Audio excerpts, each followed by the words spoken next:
ओम शांति। ओम शांति। ओम शांति। 27/4/2021 प्रातः मुरली ओम शांति बाप दादा मधुबन। मुरली को सुनने से पहले और सुनाने से पहले खुद को आत्मा निश्चय करें। परम पिता परमात्मा यह महावाक्यों को सुना रहे हैं। मैं इस शरीर इन कर्मेंद्रियों के द्वारा वह महावाक्य सुन रही हूँ और बीच बीच में यह प्रैक्टिस करते रहें कि सुनाने वाली और सुनने वाली आत्मा है, सुनाने वाली निमित्त परमात्मा के महावाक्यों को सुनाने वाली आत्मा है। आज प्यारे प्यारे मीठे मीठे ज्ञान के सागर शिव बाबा ने कहा, मीठे बच्चे तुम्हारा स्वधर्म शांत है। हम आत्माएं जो हमारा स्वधर्म है शांति है ना, सच्ची शांति शांति धाम में मिल सकती है। यह बात सबको सुनानी है। स्वधर्म में रहना है। अपना स्वधर्म जो है शांति शांति है, हमारे गले का हार है, गहना है, तो उस स्वधर्म में हमें रहनी है। यह बात सबको सुनानी भी है और उसमें टिकना भी है। प्रश्न है, कौन सी नॉलेज एक बाप के पास है जो अभी ही तुम पढ़ते हो? उत्तर में बाबा ने कहा, पाप और पुण्य की नॉलेज। यह नॉलेज और किसी भी युग में, किसी भी कल्प के इस अंतिम जन्म में ही मिलती और किसी युग में नहीं मिलती। तो पाप और पुण्य की नॉलेज भारतवासी जब बाप को गाली देने लगते हैं तब पाप आत्मा बनते हैं। जब अपने ही ईश्वर को, अपने भगवान को, जिसे हम भगवान भगवान कहते हैं, और उन्हें ही हम यही सब लांछन लगाने शुरू कर देते हैं कि दुख भी वही देता है और वही यह सब कराता है और वही हमें तकलीफ देता है, वही संसार में दुख लाता है और भगवान ही इस दुख से निकालता है। तो यदि वो दुख देने वाला होता तो दुख से निकालता नहीं। जो दुख देता है वह दुख से निकालता नहीं है। जो सुख देता है वह दुख नहीं देता। तो यह बात बाबा कहते हैं कि जब भगवान को, भारतवासी जब बाप को ही गाली देने लगते हैं तब पाप आत्मा बनते, और जब बाप को और ड्रामा को जान लेते हैं तब पुण्य आत्मा बनते हैं। बाबा कहते हैं बन जाते हैं जब खुद यह ड्रामा अनुसार बेहद का बाप आकर के हम सब आत्माओं को यह ज्ञान देते हैं, तब पुण्य आत्मा बन जाते। यह पढ़ाई तुम बच्चे अभी ही पढ़ते हो। तुम जानते हो सबको सदगति देने वाला एक ही बाप है। मनुष्य को सदगति अर्थात मुक्ति, जीवन मुक्ति दे नहीं सकती। देवी देवता तो खुद ही अब इस सदगति दाता के पास सदगति लेने, राजयोग सीख करके ये सदगति प्राप्त करते हैं। तो प्रायः देवी देवताओं के तो ये ज्ञान लोप हो जाता है, तो देवी देवता भी यह जो है हमें सदगति नहीं दिला सकते। तो फिर मनुष्य है ना, वो तो एक जन्म मरण के जो भी आता है जन्म मरण में, वह तो सदगति दे नहीं सकता। जो जन्म मरण से न्यारा है वही ईश्वर है और वही सदगति दाता है।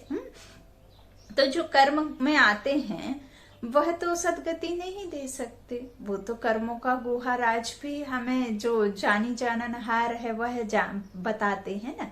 तो वो तो कर्म अपनी जानते ही नहीं है, तो वो कैसे कर्म करने वाला बताएगा? जो करने वाला है वो थोड़ी, जो कराने वाला है वो जानता है ना।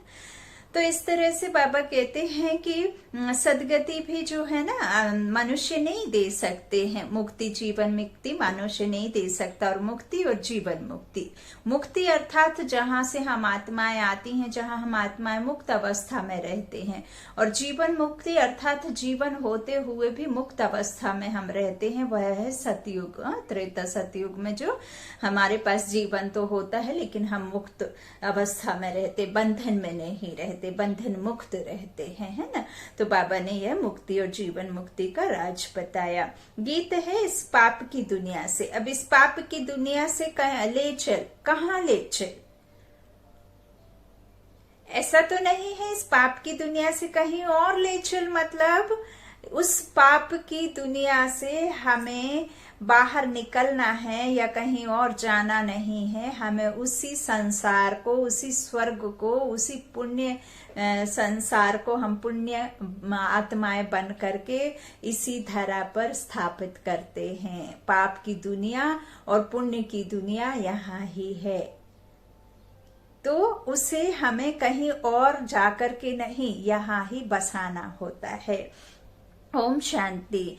बाप बैठकर बच्चों को समझाते हैं कि यह है पाप आत्माओं की दुनिया, व भारत को ही कहेंगे कि भारत पुण्य आत्माओं की दुनिया थी, जहाँ देवी देवताओं का राज्य था। यह भारत सुख धाम था और कोई खंड नहीं था, भारत ही था। चैन अथवा सुख उस सतयुग में था। चैन और सुख कौन से कब था? बाबा कहते हैं सतयुग में था, जिसको स्वर्ग कहते हैं। यह है नर्क। बाबा कहते हैं भारत ही स्वर्ग था, अब ही नर्क बना है। नर्क में चैन, बाबा कहते हैं नर्क में चैन अथवा सुख शांति कहाँ से आए? कलयुग को नर्क कहा जाता है। कलयुग अंत को और ही रौरव नर्क कहा जाता है। बाबा कहते हैं कलयुग अंत को और रौरव नर्क कहा जाता है, दुखधाम कहा जाता है।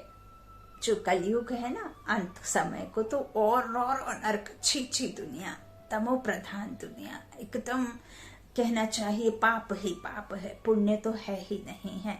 तो इस तरह से इसे कहा ही जाता है रौरव नर्क, दुख धाम कहा जाता है। भारत ही सुख धाम था जब इन लक्ष्मी नारायण का राज्य था। भारतवासियों का गृहस्थ धर्म पवित्र था। जब हम पवित्र थे, गृहस्थ धर्म पवित्र था, तो हम सुखी थे।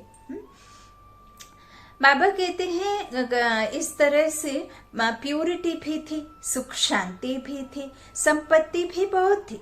अब वही भारत पतित बना है, सब भिखारी बने हैं। यह है दुख धाम। भारत सुख धाम था और जहाँ हम आत्माएं निवास करती हैं वह है शांति धाम। जब इस तन से न्यारी होकर के आत्मा रहती है तो वहां पे ये वॉकी टॉकी कुछ नहीं होता ना। मुक्त अवस्था में आत्माएं रहती हैं, तो आत्मा तो बिना कर्म इंद्रियों के, बिना तन को आधार लिए कुछ कर्म कर नहीं सकती। तो वहां शांत अवस्था में शांति धाम जिसे कहते हैं रहती। शांति वहां शांति धाम में ही मिल सकती है। यदि आप चाहते हैं शांति, तो वह तो सिर्फ और सिर्फ कहाँ मिलेगी? शांति धाम में। आपको यदि सुख शांति ये जो चाहिए, एवर हेल्दी एवर वेल्दी, सुख शांति आनंद चाहिए, तो वह आपको सुख धाम अर्थात सतयुग में मिलेगा। तो वही दुनिया जो सतयुग की दुनिया है, वह मुक्त अवस्था में हम अपने जीवन को निर्वाह करते हैं। आत्मा निश्चय, आत्मा ही समझ हम अपना कर्तव्य करते हैं। बाबा कहते हैं वहां शांति धाम में ही शांति मिल सकती है। आत्मा शांत वहां ही रह सकती है, जिसको स्वीट होम, निराकारी दुनिया कहा जाता है। वह है आत्माओं का घर। बाकी शांति कोई जंगल आदि में जाने से नहीं मिलती है। बाबा कहते हैं शांति धाम तो वही है, सतयुग में सुख भी है, शांति भी है। यहाँ दुख धाम में शांति हो नहीं सकती, शांति धाम में मिल सकती है। सुख धाम में भी कर्म होता है। सुख धाम में भी बाबा कह रहे हैं कर्म तो करना ही पड़ता है, कर्म तो वहां होता है। शरीर से पाठ बचाना होता है। इस दुख धाम में एक भी मनुष्य नहीं जिसको सुख शांति हो। कोई भी, भले वो बाहर से कितना भी भरपूर होगा, लेकिन अंदर से दुख अशांति, उलझन, परेशानी, कोई ना कोई बात की चिंता, कोई ना कोई बात का गम, कोई ना कोई बात की शिकायत उसे जरूर जरूर होगी। तो यही बाबा बार बार समझाते हैं कि जो परमात्मा के बच्चे हैं वो अंदर से भरपूर रहते हैं, भले बाहर से वो गरीब अनुभव करें या दिखें, लेकिन वो अंदर से भरपूर रहते हैं, संपूर्ण संपन्न समझते हैं। बाबा कहते हैं इस तरह से जो इस दुख धाम में एक भी मनुष्य नहीं है जो सुख शांति में हो। यह है भ्रष्टाचारी पतित धाम। तब तो पतित पावन को बुलाते हैं, परंतु उस बाप को कोई जानते ही नहीं है, इसलिए निधन के बन पड़े हैं। हम अपने धनी को भूल गए ना, हम अपने धनी बाप को भूल गए, इसकी वजह से निधन की ओर गए ना। पतन हमारा कब होता है? जब हम अपने पिता को भूल जाते हैं, जब हम अपने संस्कारों को भूल जाते हैं। हाँ, तो संस्कार सिखाने वाला जो होता है वह तो हमारा पतित पावन बेहद का बाप है। तो वह हम जब अपने धनी बाप को भूल गए तो निधन के बन गए। ये दुनिया भी पतित बन जाती है, हाँ, पतन की ओर जाती है, क्योंकि विकारों में आकर के पतन की ओर जाते हैं। बाबा कहते हैं निधन के बन पड़े हैं, आर्फन होने कारण आपस में लड़ते झगड़ते हैं। कितना दुख, अशांति, मारा मारी है। यह है ही रावण राज। पूरी दुनिया रावण राज्य में है।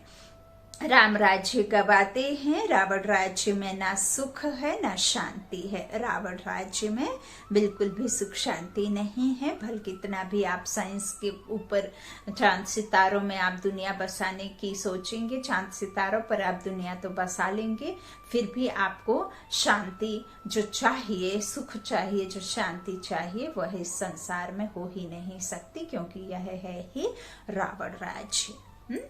तो रावण राज्य में सुख शांति नहीं हो सकती। बाबा कहते हैं राम राज्य में सुख और शांति दोनों थे, क्योंकि राम के द्वारा स्थापन राज्य होता है, इसीलिए। तो रावण के द्वारा स्थापन जो होगी दुनिया, उसमें तो रावण राज्य तो दुख और अशांति होगी, है ना। तो बाबा कहते हैं आपस में कभी लड़ते झगड़ते नहीं थे, वहां 5 विकार होते ही नहीं है। जो लड़ाई द्वैत की बात हो, हाँ, तो विकारों से मुक्त होते तो वहां द्वैत, लड़ाई आदि, अनेकानेक मत, अनेकानेक धर्म और अनेकानेक कुछ ऐसी बात होती नहीं है। जहाँ अनेक लगा हुआ है तो वहां पे नेकता खत्म हो जाती है, और जहाँ पे नेक लगा हुआ है तो वहां पे ये आ शब्द नहीं जुड़ा रहता, तो एक हो जाते हैं, तो उससे फिर लड़ाई की कोई बात ही नहीं होती। बाबा कहते हैं इस तरह से वहां कोई भी 5 विकार होती नहीं, यहाँ 5 विकार हैं और बहुत सारे विकार हैं। 5 ही विकार नहीं है, 5 विकार तो मीन है, पता नहीं कितने विकार लोगों के मन में भरे हैं। पहला है देह अभिमान मुख्य, फिर काम क्रोध। बाबा कहते हैं इन 5 विकारों में जो पहला मुख्य है वह है देह अभिमान, मैंपन में आना। मुझे कोई जाने, मुझे कोई पहचाने, इस लौकिक नाम को, इस झूठी शान को, इस मर्तबे को कोई जाने, इसी मर्तबे को कोई पहचाने, मुझे जाने। मैं किसी को ना जानूं, लेकिन मुझे सब जाने। मैं कहने वाली मैं कौन हूं ये ना जानूं मैं, लेकिन जो मैं हूं उससे सब जाने। तो वही बाबा कहते हैं देह अभिमान में ही मन मैला होता है। और जबकि मैं कौन हूं, जब मैं को मारना नहीं है, मैं को जानना है। और जब जिस दिन आप इस मैं के गुहा राज को समझ लेंगे कि मैं यह शरीर नहीं बल्कि मैं आत्मा हूं, तो मेरापन खत्म होकर के हम सब एक हैं, ऐसा हम इस गुहा राज को समझेंगे। हम सब एक परमात्मा की संतान हैं, आत्माएं पाठ बचाने आई, और यह विनाशी शरीर और आत्मा अविनाशी है, ज्योतिर्बिंदु है। और अब तो बाबा ने हमें चैतन्य शक्तियां कहा है ना, आत्माएं शक्तियां हैं, यह शरीर जड़ी भूत है। बाबा कहते हैं इस तरह से देह अभिमान है मुख्य, फिर काम, फिर क्रोध। भारत जब स्वर्ग था तो यह विकार नहीं थे। वहां देही अभिमानी बनते थे, अब सब मनुष्य देह अभिमानी हैं। देवताएं थे देही अभिमानी, जो देवताएं थे वो अब नहीं है, वह देही अभिमानी थे। देह से खुद को न्यारा समझ आत्मा समझ ही हर कर्म करते, तो इसीलिए फिर कर्म अकर्म होता। तो देह अभिमान वाले मनुष्य कभी किसको सुख दे ही नहीं सकते ना। बाबा कहते हैं एक दो को दुख ही देते हैं, ऐसे मत समझो कोई लखपति करोड़पति पदमपति है तो सुखी है, नहीं, यह तो सब है माया का भभका। और माया जो स्थूल धन में ही सब कुछ स्वर्ग जैसा समझ लेते हैं, लेकिन यह माया का भवका है। बाबा कहते हैं माया का राज्य है, अभी उनके विनाश के लिए यह महाभारत लड़ाई सामने खड़ी है। इसके बाद फिर स्वर्ग के द्वार खुलने हैं, आधा कल्प के बाद फिर नरक के द्वार खुलते हैं। वो यह बातें कोई शास्त्रों में नहीं है। भारतवासी कहते हैं जब भक्ति करेंगे तब भगवान मिलेगा। बाबा कहते हैं जब भक्ति करते करते बिल्कुल नीचे आ जाते हैं तब मुझे आना पड़ता है। बाबा कहते हैं स्वर्ग की स्थापना करने अर्थात भारत को स्वर्ग बनाने। भारत जो स्वर्ग था वह नरक कैसे बना? रावण ने बनाया, गीता के भगवान से तुमको राज्य मिला।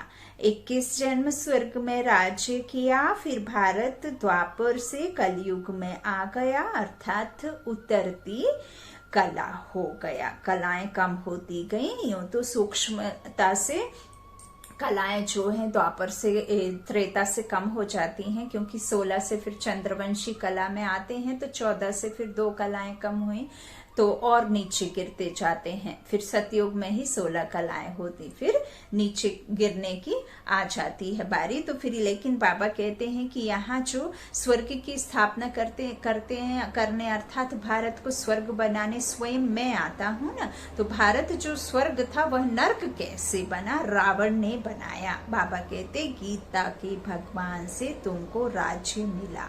गीता का भगवान निराकारी शिव परमात्मा 21 जन्म स्वर्ग में राज्य किया।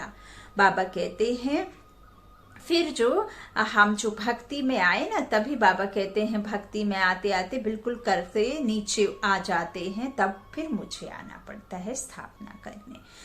तो इस तरह से बाबा सम्मुख हो बैठ बच्चों को समझाते हैं कि भारत कैसे नरक बना। बाबा कहते हैं रावण ने बनाया, गीता के भगवान से तुमको क्या मिला? 21 जन्म का स्वर्ग। फिर भारत द्वापर से कलयुग में आ गया, अर्थात उतरती कला। बाबा कहते हैं जब उतरती कला हो गई तो इसलिए सब पुकारते हैं, भगवान को याद करना शुरू कर देते हैं, दुख में सिमरन करना शुरू कर देते हैं। हे पतित पावन आओ, पतित मनुष्य को सुख शांति पतित दुनिया में मिल ही नहीं सकती। कितना दुख उठाते हैं, आज पैसा चोरी हुआ, आज देवाला मारा, आज रोगी हुआ, दुख ही दुख है ना। अभी तुम सुख शांति का वर्षा पाने का पुरुषार्थ कर रहे हो, अभी मिली नहीं है, वर्षा पाने का पुरुषार्थ कर रहे हो। बाबा कहते हैं सदा सुखी बनाने वाला एक ही बाप है, सदा दुखी बनाने वाला रावण है। बाबा कहते हैं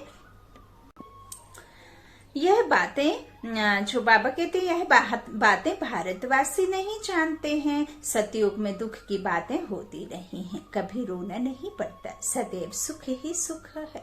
वहाँ देह अभिमान अथवा काम क्रोध मोह लोभ अहंकार आदि होते नहीं। जब तक 5 विकारों का दान ना दे दें तब तक दुख का ग्रहण छूट नहीं सकता। इसीलिए कहते हैं दे दान तो छूटे ग्रहण। ग्रहण अभी संसार में सभी के ऊपर लगा हुआ है, ये पूरी दुनिया पर ग्रहण है। सिर्फ चांद सितारों पर जो आता है बीच बीच में उसे नहीं कहते ग्रहण।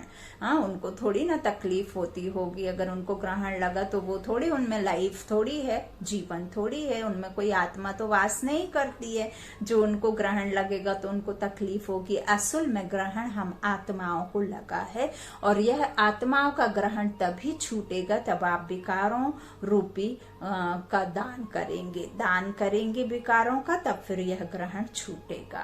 तभी फिर इस संसार में सुख शांति धन वैभव सब कुछ होगा। किसी भी बात की अप्राप्ति, किसी भी चीज की आसक्ति नहीं। बाबा कहते हैं इस तरह से जब विकारों का दान दें तभी फिर दुख का ग्रहण छूटेगा, नहीं तो नहीं छूट सकता। कहते हैं ना, दे दान तो छूटे ग्रहण। इस समय सारे भारत को 5 विकारों का ग्रहण लगा हुआ है। जब तक यह 5 विकार का दान ना दें तब तक 16 कला संपूर्ण देवता बन नहीं सकते, ना बन सके। बाबा कहते बाप सर्व का सदगति दाता है। कहते हैं गुरु बिगर गति नहीं। गुरु बिगर गति नहीं तो ऐसा नहीं कि शरीर रूपी जो गुरु होते हैं उनके बिना गति नहीं। इस आत्मा का जो सत्य गुरु है, सत्य पिता है, इस संसार के राज्य को जानने वाला, हम आत्माओं की गुहा गति का राज जानने वाला, आदि मध्य अंत का 84 का, इस संसार का मनुष्य रूपी झाड़ का जो सत्य ज्ञान का दाता सत्य पिता है, वह सदगति कराता है। तो गुरु बिना नहीं तो कौन सा ऐसे ऊंच ज्ञान है जिसके बिना सदगति नहीं है। हा? तो इस ज्ञान के बिना सदगति नहीं है। बाबा कहते हैं इस तरह से जो ग्रहण लगा हुआ है और कहते हैं गुरु बिगर गति नहीं, तो परंतु गति का भी अर्थ समझते नहीं। मनुष्य की इस गति सदगति माना मुक्ति, जीवन मुक्ति, सो तो बाप ही दे सकते हैं। इस समय सर्व की सदगति होनी है। बाबा कहते दिल्ली को कहते हैं न्यू दिल्ली, पुरानी दिल्ली, परंतु अब न्यू दिल्ली न्यू तो है नहीं। पुरानी दिल्ली न्यू दिल्ली कहते हैं, पर बाबा कहते अभी तो वो न्यू है नहीं। न्यू दिल्ली तो थी, अब नहीं। तो न्यू वर्ल्ड में न्यू दिल्ली होती है, ओल्ड वर्ल्ड में ओल्ड दिल्ली होती है। बरोबर जमुना का कंठा था।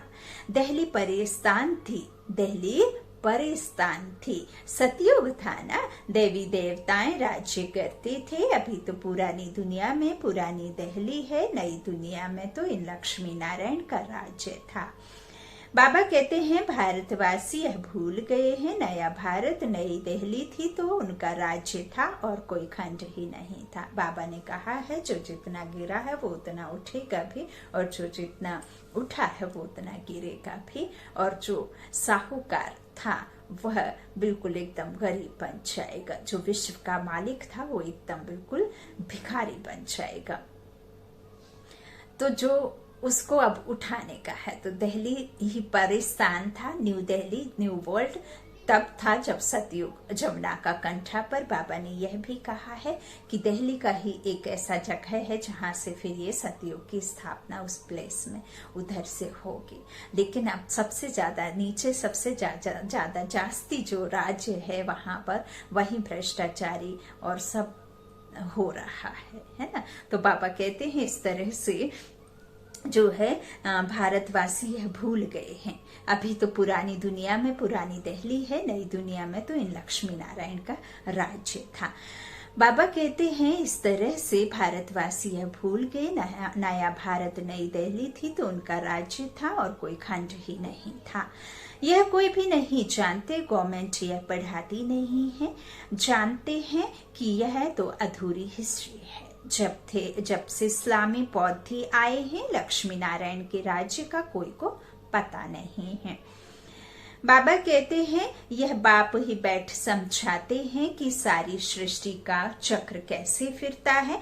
जब भारत स्वर्ग था तो गोल्डन एज वाला था, अब वही भारत देखो क्या बन गया है। बैठे बैठे मौत हो जाती है, बिल्कुल एकदम तमो प्रधान आयरन एज का बन गया। फिर भारत को हीरे जैसा कौन बनाए। बाबा कहते हैं, बाप कहते हैं जब तुम बहुत पाप आत्मा बन जाते हो तब मैं आता हूँ पुण्य आत्मा बनाने। यह ड्रामा बना हुआ है जिसको कोई भी नहीं जानते। यह नॉलेज सिवाय बाप के कोई दे न सके। नॉलेजफुल बाप ही है, वह आकर पढ़ाते हैं, पर मनुष्य को कभी सदगति दे नहीं सकते।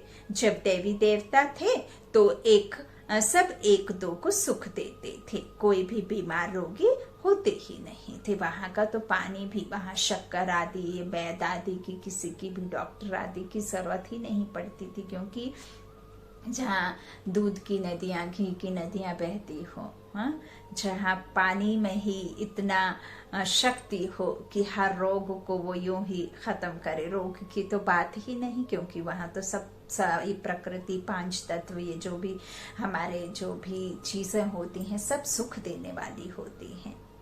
आपस में सुख ही सुख है।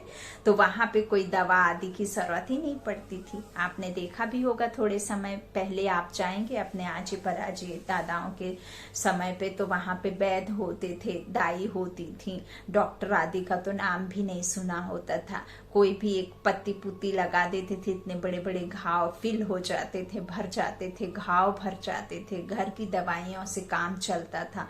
कोई भी एक पत्ते को उठा लेते थे, उसको लगा देते थे और कहते थे अब तो ये ठीक हो जाएगा, और ठीक हो भी जाता था। हमारे समय पे ही भभूत आदि से काम चल जाता था, क्योंकि वो उसमें ताकत थी। अब तो देखिए आप करोड़ों करोड़ों की दवाई भी करवा लेते हैं। एक कृत्रिम गैस के द्वारा भी हम अपना सिलेंडर के द्वारा, वेंटिलेटर के द्वारा भी सांस नहीं ले पा रहा है।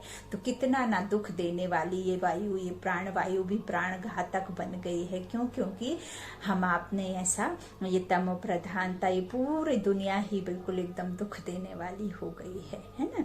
मनुष्य तो देते ही है, प्रकृति भी नाराज चल रही है ना।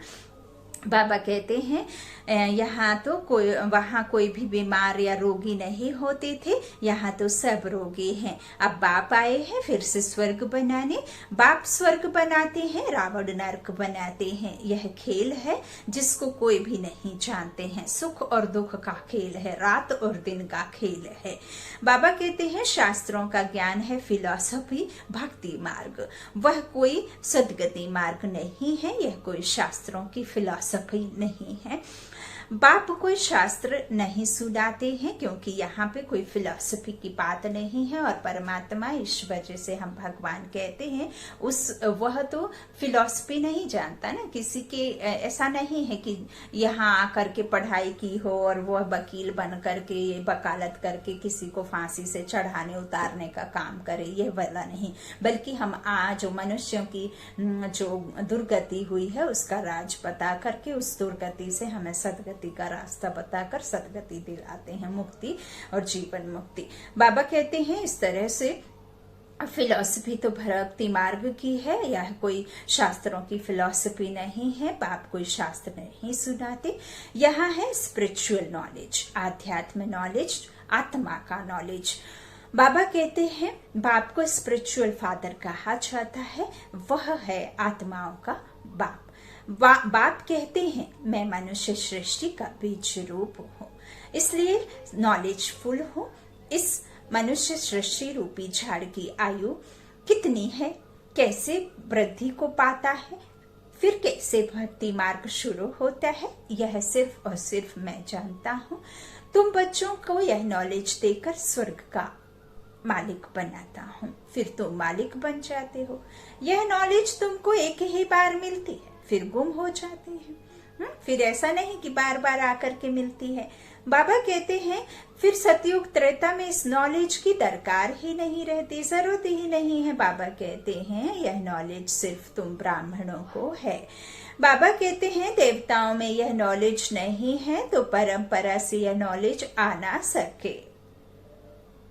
यह सिर्फ तुम बच्चों को एक ही बार मिलती है, जिससे तुम जीवन मुक्त बन जाते हो, बाप से वर्षा पाते हो, तुम्हारे पास बहुत आते हैं, बोलते हैं मन की शांति कैसे मिले, परंतु यह कहना भूल है। मन बुद्धि आत्मा के ऑर्गन्स हैं, मन बुद्धि आत्मा के ऑर्गन्स हैं, जैसे शरीर के ऑर्गन्स हैं। आत्मा को पत्थर बुद्धि से पारस बुद्धि बाप ही आकर बनाते हैं, जो सतयुग त्रेता तक चलती है। यह जो पारसनाथ आकर हम आत्माओं की पत्थर बुद्धि से पारस बुद्धि बनाते हैं ना, तो यह पारस बुद्धि मन बुद्धि तो यह पारस बुद्धि हमारे साथ त्रेता और सतयुग में चलती है। बाबा कहते हैं फिर पत्थर बुद्धि वापस बन पड़ते हैं। अभी तुम पत्थर बुद्धि से पारस बुद्धि बनते हो। तुम्हारी पारस बुद्धि जो थी उसमें खाद मिलती गई, धीरे धीरे सीढ़ी उतरते गए, आत्मा में ही जंग चढ़ती गई और बहुत अधिक चढ़ गई। तो बाबा कहते हैं उसमें खाद मिलती गई। अब फिर पारस बुद्धि कैसे हूँ? बाप कहते हैं हे आत्मा मुझे याद करो, याद की यात्रा से तुम पवित्र बनेंगे।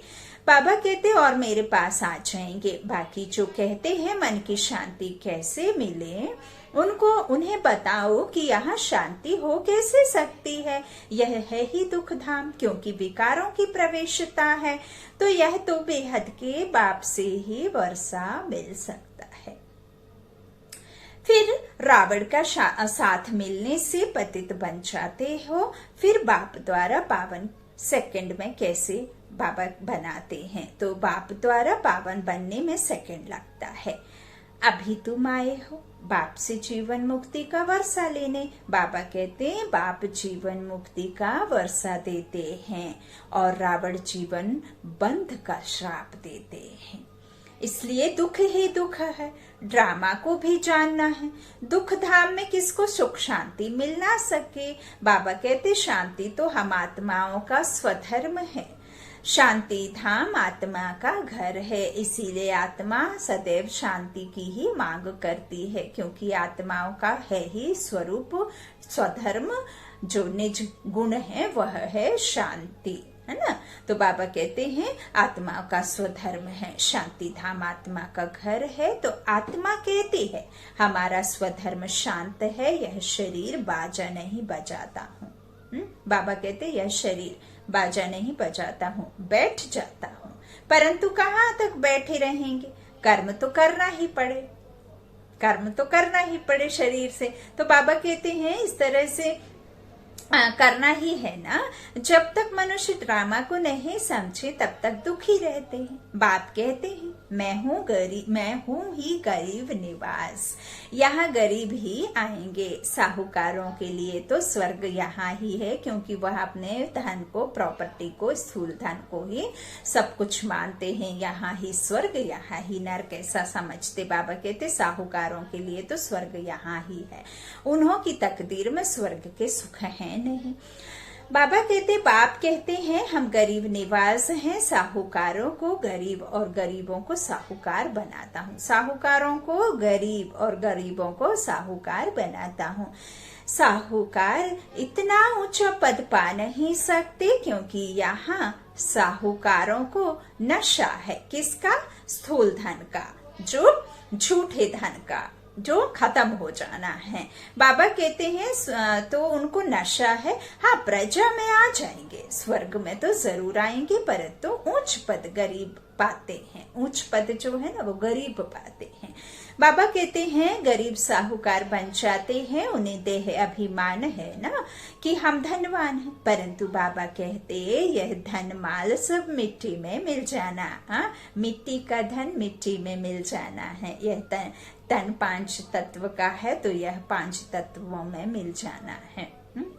तो बाबा कहते हैं ये इस तरह से यह सब धन माल सब मिट्टी में मिल जाना है, विनाश हो जाना है।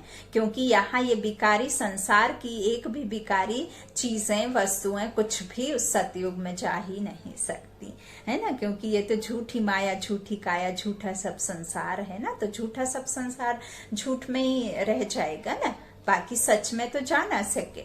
तो इस तरह से इस समय सब देह अभिमानी है। अभी तुमको बाबा कहते हैं यह सब विनाश हो जाना है। देही अभिमानी बनने में बहुत मेहनत है। इस समय सब देह अभिमानी है। अभी तुमको देही अभिमानी बनना है। खुद को देह से न्यारा समझ में आत्मा अलग, शरीर अलग, अलग अलग है। मैं आत्मा अलग हूँ। प्रकृति के तख्त पर विराजमान अजब सितारा, चमकता हुआ सितारा, चैतन्य शक्ति आत्मा। ये शरीर विनाशी है। तभी तो होता है ना, जब तक आत्मा इस देह को नहीं छोड़ती तब तक शरीर विनाश नहीं हो सकता। तो जब आत्मा छूटी तो ये शरीर अलग हुआ ना, तभी तो वो निकलती है है ना। तो ये दोनों अलग अलग हैं। तो देह अलग और यह आत्मा अलग, दो अलग अलग हैं। बाबा कहते हैं इस तरह से अभी तुमको देही अभिमानी बनना है। आत्मा कहती है हमने 84 जन्म पूरे किए, नाटक पूरा होता है, अब वापस घर जाना है। अभी कलयुग के अंत, सतयुग के आदि का संगम है। बाप कहते हैं हर 5000 वर्ष बाद आता हूँ भारत को फिर से हीरे जैसा बनाने। यह हिस्ट्री ज्योग्राफी बाप ही बता सकते हैं। अच्छा, बाप दादा का याद प्यार ले लीजिए। मीठे मीठे सीखी लाधे बच्चों प्रति माता पिता बाप दादा का याद प्यार और गुड मॉर्निंग। रूहानी बाप की रूहानी बच्चों को नमस्ते। हम रूहानी बच्चों की रूहानी माता पिता बाप दादा को याद प्यार और गुड मॉर्निंग। शुक्रिया बाबा, मीठे बाबा, प्यारे बाबा, सबके बाबा, सबका साथी, सबका सहारा, मेरा बाबा, सबका बाबा। आज बाबा ने धारणा के लिए मुख्य सार कहा। पहला बाबा ने कहा बाप से जीवन मुक्ति का वर्षा लेने के लिए पावन जरूर बनना है। ड्रामा की नॉलेज को बुद्धि में रख, दुख धाम में रहते भी दुखों से मुक्त होना है। दूसरा बाबा ने कहा धन माल व साहूकारी का नशा छोड़ देह से न्यारा देही अभिमानी रहने का पुरुषार्थ करना है। आज का वरदान बाबा ने दिया है महान और मेहमान इन दो स्मृतियों द्वारा सर्व आकर्षणों से मुक्त बनने वाले उपराम व साक्षी भव। उपराम व साक्षीपन की अवस्था बनाने के लिए दो बातें ध्यान पर रहें। एक तो मैं आत्मा महान आत्मा हूँ, दूसरा मैं आत्मा अब इस पुरानी सृष्टि में व इस पुराने शरीर में मेहमान हूँ। ये बातें तो फिर से सुन लीजिए। उपराम व साक्षीपन की अवस्था बनाने के लिए दो बातें ध्यान में रखना है। पहला मैं आत्मा, पहली मैं आत्मा महान आत्मा हूँ, दूसरा मैं आत्मा अब इस देह में पुरानी सृष्टि में इस पुराने शरीर में मेहमान हूँ। इस स्मृति में रहने से स्वतः और सहज ही सर्व कमजोरियों व लगाव की आकर्षण समाप्त हो जाएगी। महान समझने से जो साधारण कर्म व संकल्प संस्कारों के वश चलते हैं वह परिवर्तित हो जाएंगे। महान और मेहमान समझकर चलने से महिमा योग भी बन जाएंगे। आज का स्लोगन बाबा ने कहा, बाबा ने स्लोगन दिया है सर्व की शुभ भावना और सहयोग की बूंद से बड़ा कार्य भी सहज हो जाता है। सर्व की शुभ भावना और सहयोग की बूंद से बड़ा कार्य भी सहज हो जाता है। शुक्रिया बाबा, मीठे बाबा, प्यारे बाबा। ओम शांति, ओम शांति।